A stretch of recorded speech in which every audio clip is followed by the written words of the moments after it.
During the nation's largest anti-abortion campaign, the St. Cloud State University of Minnesota Women's Center is launching an Ejaculate Responsibly campaign. This is a poster and social media series with the following 12 unique messages that we will be showing you here. This awareness campaign is inspired by Gabrielle Blair's book by the same name and is an invitation to think differently about abortion, sexual politics, and accountability. The purpose of this campaign is to provoke deeper interrogation of the pro-life, pro-choice dichotomy. Using Blair's framework, we aim to bring a fresh perspective through awareness and attention to men's choices and their primary role in causing unintended pregnancies. Knowing this, how can we change it? Ending unwanted pregnancies and most abortions is surprisingly simple. After all, condom usage is the bare minimum requirement for responsible sex to avoid pregnancy and STIs. Men must take initiative to supply their own condoms and use them correctly during each sexual encounter, every time. This must also be done without being asked, regardless and independent from the birth control choices their partner makes. Men's choices significantly impact women. The choice to prioritize one's own desires and pleasure at the expense of another is an example of entitlement. Unfortunately, this is rarely discussed. Blair states, quote, "Our society is set up to protect men from the consequences of their own actions," end quote. Historically and today, we live in a patriarchy. Patriarchy maintains systems in which most positions of power, authority, and control are dominated by men. Putting the burden of all sexual and reproductive responsibility on women is an example of male privilege and sexism. While men have the most control and choice in the context of sex, it is women's choices and bodies that are endlessly critiqued, controlled, punished, and shamed.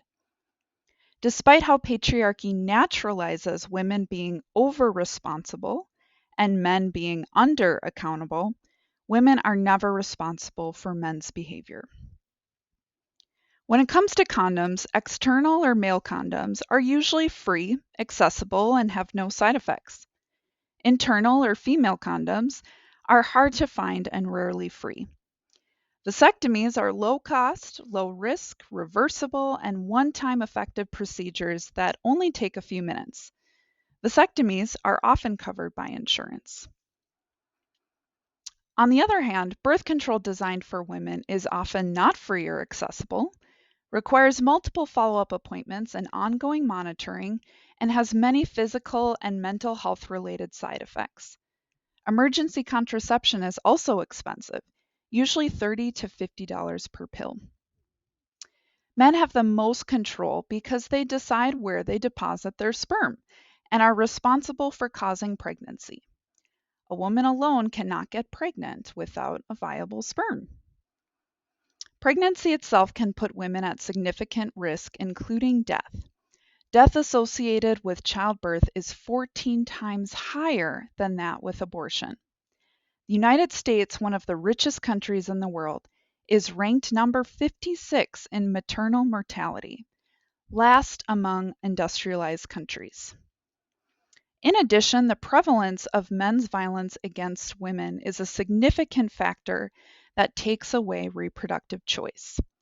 42% of women-identified St. Cloud State students have been sexually assaulted in their lifetime, and murder is the leading cause of death for pregnant women, often committed by the abusive man who impregnated them.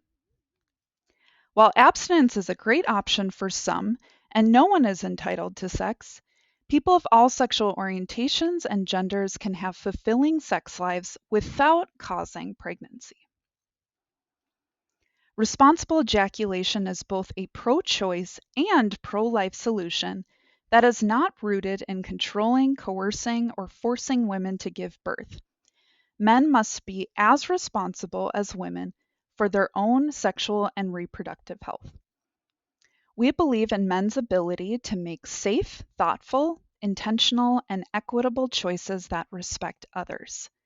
We believe men can and must ejaculate responsibly.